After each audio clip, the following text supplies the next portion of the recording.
छोटी छोटी बातें भी आपके लिए मतलब की होती हैं। जैसे अगर आप किसी भी पब्लिक व्हीकल में सफर कर रहे हैं, उसमें मूंगफली के छिलके नहीं फेंकते हैं, ये भी राष्ट्रवाद है। अगर आप कहीं भी लाइट को बर्बाद होते हुए देखकर स्विच ऑफ कर देते हैं, ये भी राष्ट्रवाद है। अगर आप नल की टोटी खुली देख करके बंद कर दे रहे हैं, ये भी राष्ट्रवाद है, क्योंकि सब राष्ट्र की संपत्तियां हैं। राष्ट्रवाद का मतलब केवल ये नहीं है कि हम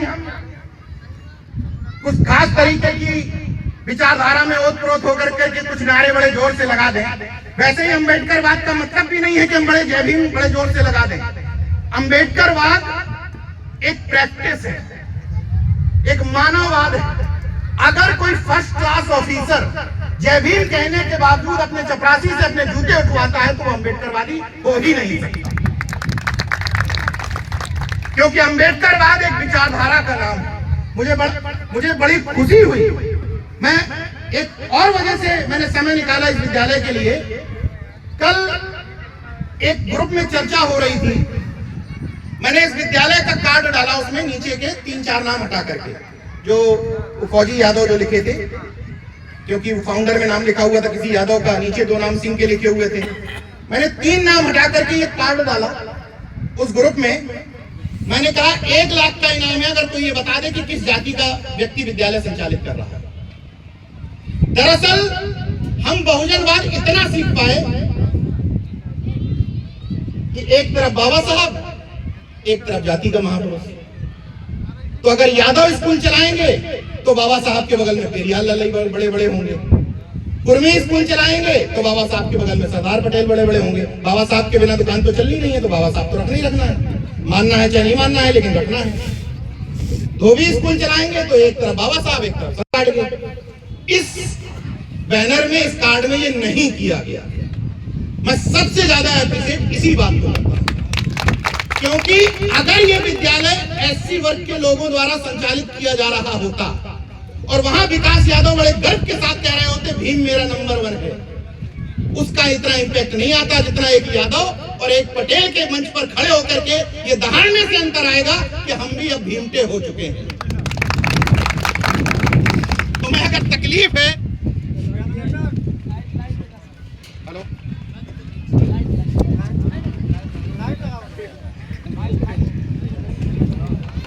तुम्हें अगर इसी बात से तकलीफ है कि मिशन और मूवमेंट कहां तक बढ़ चुका है, तो अब तुम केवल तकलीफ में रहोगे, क्योंकि सोच नहीं सकते कि यह सोच कहां तक पहुंच गई है। इन लोगों ने जब मुझसे संपर्क किया बिबगोर वालों ने, तो मैंने डाला था उड़ान स्कूल है बरेली में, पाखंड मुक्त विद्यालय। गर्व के साथ कह रहा हूं कि उस विद्यालय का कार्ड देखने के बाद आप नहीं बता पाएंगे कि किस जाति के लोग संचालित कर रहे हैं। कर पाएंगे बताइए? उसमें 4 महापुरुषों की तस्वीर थी कार्ड में, उसमें उद्घाटन मुझसे करवाया उन लोगों ने।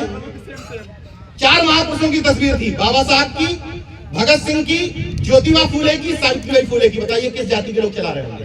कोई बता दे। आइडिया लग पा रहा है? अब पता है आपको, इसलिए ये है असली बहुजन कॉन्सेप्ट। इस तरह का बहुजन बनाने के लिए ही हम लोग समाज में निकले हैं। बाकी इस तरह का बहुजन तो बन चुका कि भाई जाति के नाम पर भुजाएं फड़फड़ाती हैं। लेकिन अगर हम लोग इस विद्यालय का ये वाला कॉन्सेप्ट, देखिए भीम मेरा नंबर 1 गाने पर सब झूम के नाच रहे थे। यादव जी भी सहयोग कर रहे थे, पटेल साहब भी सहयोग कर रहे थे, मौर्य जी भी पैसा दे रहे थे, मेरे साथ आए हैं ये डॉक्टर सरोज साहब, ये भी सहयोग कर रहे थे, रामचंद्र पटेल जी भी सहयोग कर रहे थे। तो मेरा कहने का मतलब ये है कि अगर कर्पूरी ठाकुर की जयंती पर ये समाज झूम करके नाचने लगा तो मनुवाद और पाखंडवाद की दुकानें चौपट हो जाएंगी। लेकिन हो ये रहा है कि यादव जागरूक नहीं है तो जय श्री कृष्ण, और जागरूक हो गया तो पेरियाल लड़ाई, कुर्मी जागरूक नहीं है तो जय सरदार, जागरूक हो गया तो महामना रामचंद्र वर्मा। अब इससे एक स्टेप ऊपर निकलने की जरूरत है। जितनी शिद्दत से तुम छत्रपति साहू जी महाराज की जयंती मनाते हो, उतनी शिद्दत से संत राम बीए प्रजापति, शिवदयाल चौरसिया, कर्पूरी ठाकुर की जयंती मनानी होगी। क्योंकि जिन लोगों को तुमने हिस्सेदारी, भागीदारी, जिसकी जितनी संख्या वारी के चक्कर में छोड़ करके रखा, फलानी विधानसभा कौन कौन सी जाति जाता है उनको मंच पे बैठा लो, बाकी छोड़ दो। जिनको तुमने छोड़ा, विधायक तो उनका बनना नहीं है, संख्या कम है, सम्मान भी तुम नहीं देना चाहते तो बीजेपी कहती आओ हमसे ले लो। जिन महापुरुषों के नाम लेना हम लोगों ने शुरू किया, अब संगठनों ने, हमारे संगठनों ने, हम लोग तो 6 साल से चिल्ला रहे हैं, हमारे संगठनों ने, हमारे नेताओं ने जिन महापुरुषों के नाम लेना शुरू किया, सामने वाले उनका इस्तेमाल करना शुरू कर दिए हैं। ये वो दौर है, इसलिए लड़ाई बहुत कठिन है। अगर सामने मुखौटे तैयार किए जा रहे हैं तो तुमको उन समाजों से असली योद्धा तैयार करने पड़ेंगे। ये वक्त की जरूरत है, खुद को पीछे करना पड़ेगा और उन लोगों को आगे करना पड़ेगा, ये वक्त की जरूरत है। और वरना बहेलिया आएगा, जाल बिछाएगा, हमको फंसाएगा, लेकिन झोली वाला बाबा आएगा, जुमले सुनाएगा, राशन बंटवाएगा और हम और फिर से अगले चुनाव में यही कहानी रटते रह जाएंगे। ये बात इलेक्शन की, चुनाव की नहीं है। मैं किसी पार्टी का समर्थक या किसी पार्टी का विरोधी नहीं हूं, लेकिन इस बात का पूरी तरीके से हिमायती हूं कि ये देश विज्ञानवाद पर, संविधान पे चलना चाहिए, क्योंकि मैं इन्हीं दोनों का अनुयायी हूं। इसलिए मैं अपने वीडियो में भी कहता हूं, जय विज्ञान जय संविधान। संविधान की बात करने पर बाबा साहब आ जाते हैं और विज्ञान की बात करने पर जितने भी साइंटिफिक टेम्परामेंट के महापुरुष हैं वो सब आ जाते हैं। अब एक सवाल का जवाब, तमाम लोगों ने कहा नीरज भाई माला क्यों नहीं पहन रहे? एक बात से तमाम सारे लोग सहमत होंगे, मेरा निजी विषय है, ये बात किसी दूसरे पे लागू नहीं होगी। घर में जो लोग जिंदा में अपनी तस्वीर लगाते हैं, क्या उसमें माला लटकाते हैं? क्या तस्वीर किस पे, माला किस पे लटकाते हैं? मरे हुए। तो हम तो विचारों से भी जिंदा हैं, सत्ताओं से लड़ने के लिए भी जिंदा है, बोलने में भी जिंदा है, तो फिर मुर्दा काहे को बना रहे हो? जब तक जिंदा है तब तक जिंदा रहने दो। उस माला ना पहनने का एक मैसेज ये। दूसरा मैसेज ये कि हमारे समाजों से कुछ चूक हुई, और वो चूक ये थी कि हम लोगों चूंकि इतने भावुक हैं, पिछड़ा और दलित वर्ग के व्यक्ति इतने भावुक हैं कि भावावेश में इतने जल्दी नीरज पटेल जिंदाबाद हो जाते हैं। 3-4 साल भाषण तो नीरज पटेल जिंदाबाद, फिर जहां मर्जी आए अपने आप को बेचो। मैं चाहता हूं कि ये मिशन मूवमेंट व्यक्तिवाद का शिकार ना हो, इसलिए किसी भी व्यक्ति की जिंदाबाद नहीं होनी चाहिए, केवल ये बहुजन महापुरुष जिंदाबाद है, जिनकी दम पर हम इस मंच पर खड़े होकर के बाहर। व्यक्तिवाद के चक्कर में ही हम लोगों ने अपने नेताओं को पहले राजा रानी की तरह ट्रीट किया और फिर देवी देवता बना दिया कि गलती पर उन पर सवाल नहीं उठाया जा सकता, क्योंकि देवी देवता है। हमेशा बहुजन कॉन्सेप्ट के कार्यक्रमों को, जो अपने आप को बुद्धिजीवी कहते हैं, जो कहते हैं उनकी बात कर रहा हूं, जो नहीं कहते उनकी बात नहीं कर रहा हूं, जो अपने आप को बुद्धिजीवी मानते हैं, मैं उसको बुद्धिजीवी नहीं मानता कि उसकी जाति के नेता की आलोचना करो और 2 मिनट में फड़फड़ाने लगे। वो किस बात का बुद्धिजीवी है? बुद्धिजीवी का मतलब यह है कि अगर आपके समाज का, आपके घर का व्यक्ति गलत करे, बहुजन मूवमेंट के साथ अन्याय करे, तो सबसे पहले खड़े हो जाओ उसका विरोध करने के लिए। यह है बहुजन कॉन्सेप्ट, यह है बुद्धिजीवियों का काम। लेकिन यहाँ तो क्या है कि सामने वाले जो चाहते हैं वो काम हम बहुत अच्छी तरीके से कर रहे हैं। आपको जिसका मंदिर चाहिए, सत्ताओं को मंदिरों से तकलीफ नहीं है। तुम्हें शिवदयाल चौरसिया का मंदिर चाहिए, उदा देवी पासी का मंदिर चाहिए, बाबा साहब का मंदिर चाहिए, बना लो। पूजने के सिस्टम से उनको तकलीफ नहीं है। उनको तकलीफ है जब तुम उनके विचारों को पढ़ करके उसको जीवन में अमल में ले आओ। तकलीफ उनकी वहां से शुरू होती है, पूजने से कतई तकलीफ नहीं है। नहीं भरोसा है तो आजमा करके देख लो। तुमसे ज्यादा आगे बढ़ के संविधान पूज रहे हैं, तुमसे ज्यादा आगे बढ़ के बाबा साहब को पूज रहे हैं, लेकिन जहां विचारों की बात आएगी वहां मामला। इसलिए एक दौर था जिस दौर में हमें जरूरत थी जाति के महापुरुषों के नाम पर मूर्तियां मांगने की। अभी एक घटना बता रहे थे भाई मुझे बगल में बैठ करके कि कहीं मूर्ति की अंगुली तोड़ दी गई। ये बात सही है, ये सेकेंड फेज का बुद्धिवाद है जो मैं बात कर रहा हूँ। गांव घरों में जल्दी बात समझ में नहीं आएगी। ये बात बिल्कुल सही है कि किसी भी मूर्ति के साथ, क्योंकि हमारी आस्था जुड़ जाती है। लेकिन मैं चूंकि आस्थावान व्यक्ति नहीं हूं, मेरी किसी में भी आस्था नहीं, मैं अनुयायी हूं विचारों का, इसलिए मुझे मूर्ति के गंदा होने से फर्क नहीं पड़ता।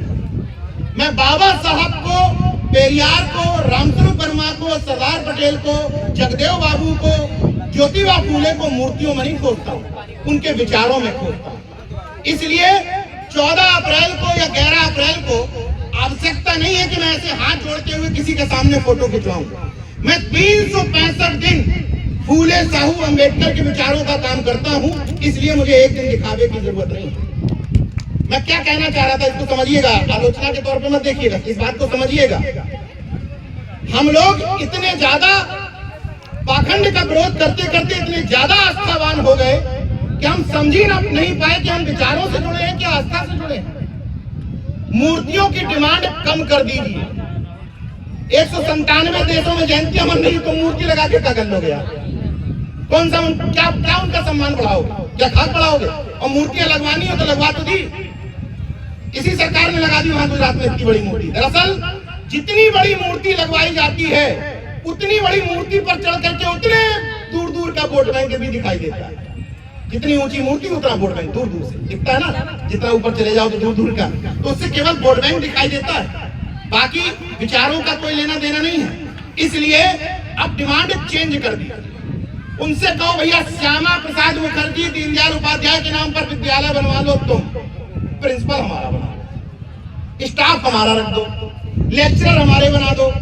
अभी क्या हो रहा है, नाम का झुंझुना ले लो, तुम प्रिंसिपल बनेंगे वो, लेक्चरर बनेंगे वो।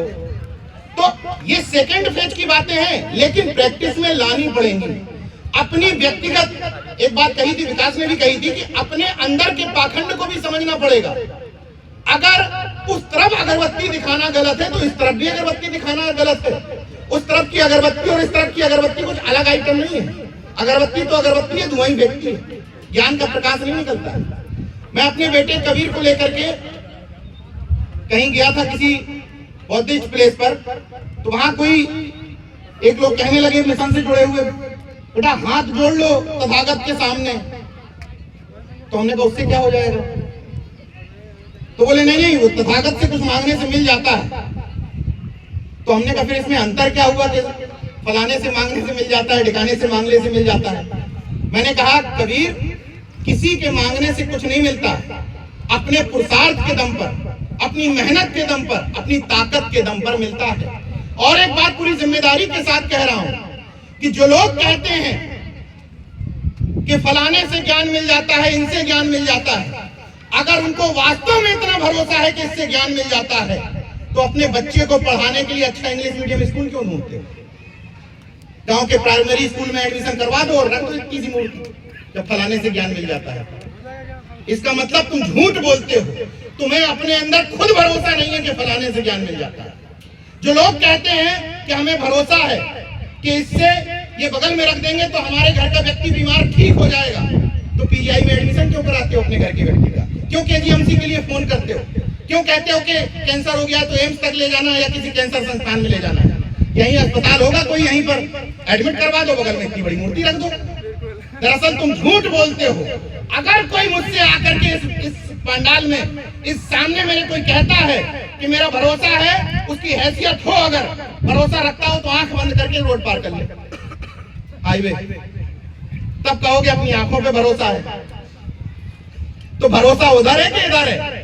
इसलिए मुझे हैरत होती है कि गाड़ियों में लटकाए रहेंगे और इंश्योरेंस भी करवाएंगे। भरोसा है तो इंश्योरेंस किस बात का? वो तो क्लियर है कि कुछ होगा ही नहीं, तभी तो लटकाए हो। लेकिन करवा करके आए, 501 रुपए दे करके आए, 1000 रुपए दे करके आए, बाहर आए, ठुक गई, गारंटी खत्म। अरे भैया, इंश्योरेंस की कम से कम गारंटी तो है कि ठुकेगी तो बदले में ये मिलेगा। वहां जो दे करके आए हो उसकी 10 मिनट की भी गारंटी नहीं है। 10 मिनट भी कुछ हो जाएगा तो कुछ नहीं मिलेगा। देखो, जानते सब हैं। अब मैं किसी से अगर पूछूं कि यहाँ बगल में अगर किसी के खेत है और उसको खेत में पानी देना होगा तो क्या यहाँ से क्या ले जाना पड़ेगा? वहां पाइपलाइन ले जानी पड़ेगी कि नहीं? पहले तो कृषि विभाग के चक्कर लगाने पड़ेंगे, उद्यान विभाग के चक्कर लगाने पड़ेंगे, चिड़िया लेनी पड़ेंगी, स्प्रिंकलर सेट लगाना पड़ेगा, तब कहीं जाकर के खेतों में सिंचाई हो पाएगी। मतलब इसी जगह पर, एक ही जगह पर, वीरपुर नाम है ना जगह का, केवल वीरपुर की बात कर रहा हूं, इसी जगह पर खड़ा होकर के आंखों के सामने जो जगह है, उस जगह पर पानी पहुंचाने के लिए पाइपलाइन की जरूरत है, लेकिन धरती पर पानी डालो ऊपर तर रहे हैं। मतलब जो जगह सामने दिखाई दे रही है, उस जगह पर भी पानी पहुंचाने के लिए पाइपलाइन की जरूरत है, लेकिन जो जगह ओझल है, पता नहीं कितने हजार किलोमीटर है, वहां पानी ऐसे पहुंच जा रहा है। तो पता सबको है, लेकिन अंदर की इच्छा शक्ति इसलिए नहीं करती कि ऐसा ना हो, ऐसा बोले यहां से लखनऊ पहुंच पाए ना पहुंच पाए, रास्ते में एक्सीडेंट ना हो जाए, ऐसा ना हो ऊपर से कोई तार गिर जाए, कोई आकाशीय बिजली ना गिर जाए। जो डर डर के जीते हैं उनकी भी कब्रें और मजारें और सब देखी है हमने, जो डर डर के जीते हैं। इसलिए मरना सबको है, बेवजह के डर ना अपने अंदर पालो ना अपने बच्चों में पालो। बच्चों को विज्ञानवाद और तर्कवाद की शिक्षा दो। क्योंकि मैं पत्रकारिता का विद्यार्थी हूं, इसलिए अभिभावकों से और बच्चों से एक और अनुरोध करूंगा, टीवी